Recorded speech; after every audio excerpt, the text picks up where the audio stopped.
ఉండదు కదా. నమస్తే అమ్మా. నమస్తే. ఏందమ్మా కవిత గారు 10 ఏళ్ళేమో టీఆర్ఎస్ లో ఉండారు, బీఆర్ఎస్ లో ఉండారు. ఇప్పుడు బయటకు వచ్చి పార్టీ ఫండ్ 1400 కోట్లు ఉంది, జనానికి అమరవీరులకు ఒక్కొక్క కోటి అన్న ఇవ్వచ్చు అని విమర్శలు చేస్తుంది. ఏంది ఎంతమంది కరెక్ట్ అంటారు ఏందంటారు? తెలంగాణ బిడ్డకు ఒక మాట చెప్పాలా? తెలంగాణ ఎందుకంటే ఇన్ని సంవత్సరాలు 10 ఏండ్ల బట్టి ఆమె ఉన్నది కదా, మరి ఇదే మాట అప్పుడు చెప్పొచ్చు కదా. అంటే ఇప్పుడు వాళ్ళకు పడక బయటికి కక్కుతానవా? అదేందో నీకు నిజంగానే ప్రజల మీద ప్రేమ అన్నీ ఉంటే తలొక కోటి ఇవ్వని అప్పుడే చెప్పినట్టుంటే వాళ్ళ నాయనకు మీకు హాయికేత మంచిగా ఉన్నారు కదా మీరిద్దరు, అప్పుడే చెప్తే అయిపోతుంది. మా నాయన కాడ ఇన్ని కోట్లు ఉన్నాయి, ఈ నాయన మరి మనకే మంచి పేరు వస్తుంది కదా, ఇంకా ప్రజలు మనకయ్యే ఉంటారు కదా అని మరి అప్పుడెందుకు చెప్పలేదు? అంటే ఇప్పుడు మీకు పడకుండా బయటకు వచ్చి ఇంతుంది, మా నాయన కాడ అంతుంది అంటే మరి నీ కాడ ఎంతుంది? నువ్వు కూడా సంపాదించుకున్నావుగా. నేను ఆయన పేరు చెప్పి ఇప్పుడు చెట్టు నమ్ముకొని కాయలు ఎన్నో సంపాదించుకున్నావు, అది ఎవరిని విమర్శించటం లేదు. కానీ ఒకటే నేను అనేది, తల్లి పాలు తాగి తండ్రి గుండెల్లో తన్నొద్దు. ఒక్క మాట చెప్పాలంటే అవునా కాదా? ఎందుకంటే రేపు మీరు మీ నాయన ఏదన్నా ఎవరేదైనా ఒకటే గుర్తుంచుకోవాలి. వాళ్ళు ఒకటి కాకుంటుంటారా? ఇవాళ నీ నాయన గురించి నీ అన్న గురించి నువ్వు బయట ఇన్ని కోట్లు ఉన్నాయి అన్ని కోట్లు ఉన్నావు అంటే ఇదే మాట మరి అంతకుముందు చెప్తా నిన్ను ప్రజలు మెచ్చుకుంటోలే కదా. ఇప్పుడు చెప్పినావు ఎవరు మెచ్చుకుంటారు నేను అంటే? ఇలా చెప్తా అంటే నాకు బాగా ప్రజలు నాకై వంగుతారనా, నాకు ఓటేస్తారనా, నన్ను ముఖ్యమంత్రిని చేయాలని నీ ఆలోచనలా? నువ్వు ముఖ్యమంత్రి కావాలంటే ఇంకా చాలా అనుభవాలు చాలా ఉండాలి. నేను ఆయన కాడ నేర్చుకున్నాయి, అది మాత్రం మర్చిపోకు నువ్వు. ఎందుకంటే తల్లి పాలు తాగి తల్లి గుండెలనే దానినావు. ఎందుకంటే ఆయన పెద్ద తలకాయ కదా ఒక్క మాట చెప్పాలంటే. ఎందుకంటే ఆయన కాడ నేర్చుకున్న ఇదే కదా, ఈమె సొంతంగా నేర్చుకుందా? నేర్చుకొని బయటకు వచ్చి ఏదో మీకు పడక మరి ఇన్ని సంవత్సరాలు బట్టి చెప్తే బాగుంటుంది. ఆ కోట్లు ఏందో ఈమె తెచ్చి ఇవ్వని రాదు. మరి ఈమెకు కూడా హక్కు ఉందిగా ఆ ఇంటి బిడ్డగా. ఇప్పుడు కేసీఆర్ బిడ్డ అంటారు కదా, మీ భర్త పేరు కూడా అక్కడ నామం రావట్లేదు. అక్కడ కేసీఆర్ బిడ్డగానే తిరుగుతున్నావు, ఏదేదో చేస్తున్నావు. నేను ఇలాంటి పుకాళ్ళు ఎన్ని చేసినా నేను ఆయననే కానీ ఎవరినే కానీ హరీష్ రావునే నువ్వు ఏం చేయలేవని నువ్వు గుర్తుంచుకో. నువ్వు ఎప్పటికీ రాలేవు. ఎందుకు రాలేనంటే వయసులో నాకు అనుభవం.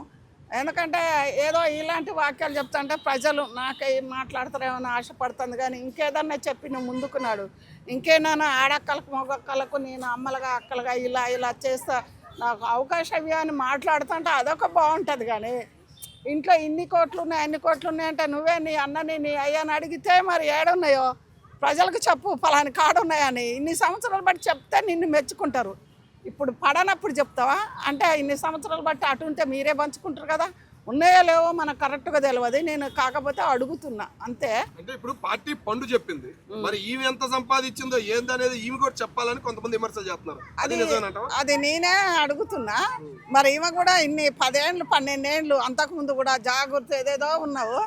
మరి అసలు ఇప్పుడు పార్టీ పెట్టి చేస్తున్నావు, ఆ డబ్బంతా ఎక్కడిది? అదొకటి ప్రజలు గమనిస్తే బాగుంటుంది అనుకుంటున్నా. ఎందుకంటే ఆ డబ్బంతా ఎక్కడిది? నువ్వు ఏ నుంచి తెచ్చినావు? నువ్వు నీ భర్త కాంచా ఎక్కడి నుంచి తెచ్చినావో అది కూడా నేను ఈ నుంచి ఇట్లా సంపాదించినని చెప్పు, ఒక మాట బాగుంటుంది. మరి అన్నీ నీ అయ్య కాంచా అన్నీ పక్కన మూట పెట్టుకొని ఇలా నిలబడి చేస్తానంటే డబ్బులు లేనిది ఎవరు చేయరు కదా. ఇప్పుడు మీలాంటి వాళ్ళు మాలాంటి వాళ్ళు పోయి చేస్తావా? మరి నీ అయ్య కాంచి అంత మూట సంపాదించుకున్నావు, నువ్వు కూడా సంపాదించుకున్నావుగా.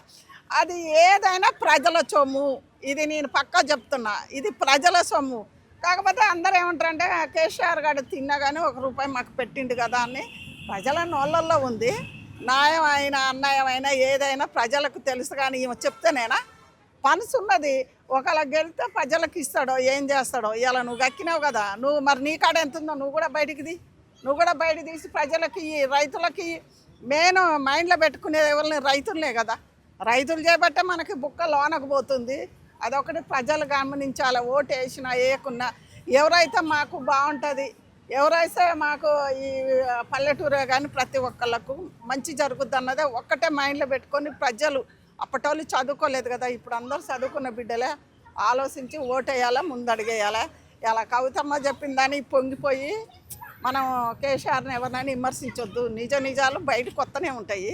మరి ఈమె డబ్బు కూడా బయటికి తీయమనండి. ఆ డబ్బు ఈ డబ్బు కేసీఆర్ గారే ఇవ్వమని అడిగితే ప్రజలకు ఇస్తారు కదా, ప్రజల సొమ్మే కదా, ఇస్తాడు, ఏదో సాయం చేస్తాడు. మరి ముందు నువ్వు తీసినాక వాళ్ళని అడుగుతాయి, నువ్వు సంపాదించింది కూడా ఉంది అంటే. కవితమ్మ అంటే ఎవరన్నా అన్నా కానీ అరే ఈ దేశానికి కేసీఆర్ గారి బిడ్డ కదా అట్లా ఎందుకు అంటావని అంటాం. ఎందుకంటే ఆడపిల్ల కదా ఎంతైనా. అందు గురించి ఆడపిల్లలాగానే ఉండాలి, పులిలాగా బతకొచ్చు. కానీ ఏంటి ఏమి అనాలా ఏమనొద్దని కూడా ఆలోచించాలి కదా. ఇప్పుడు తల్లిదండ్రిది మొత్తం మా అయ్య ఈ కోడి కూర తిన్నాడు, మా అయ్య ఇది మందు తాగుతాడు, మా అయ్య ఇదని అనకూడదు కదా. ఆలోచించి అంతకుముందే చెప్తే బాగుండేదే. ఇప్పుడు చెప్పినావు కాబట్టి నువ్వు కూడా దొంగవే. లాస్ట్ మాట. అందరికీ నమస్తే, దిస్ ఈజ్ కరాటే కళ్యాణి. మీరు మంచి న్యూస్ చూడాలన్నా, మంచి విషయాలన్నీ కూడా తెలుసుకోవాలనుకున్నా కూడా ప్లీజ్ సబ్స్క్రైబ్ వి ఛానల్. హలో అండి, వీటీవీ సబ్స్క్రైబ్ చేయండి. హాయ్ అండి, this is actor Suman. So వీటీవీని లైక్ చేయండి, షేర్ చేయండి, సబ్స్క్రైబ్ చేయండి. Hi hello, I'm Shashirekha, Miss India. So వీటీవీని లైక్ చేయండి, సబ్స్క్రైబ్ చేయండి, షేర్ చేయండి. ఏమైనా డౌట్స్ ఉంటే కామెంట్ బాక్స్లో కామెంట్ చేయండి. Thanks for VTV.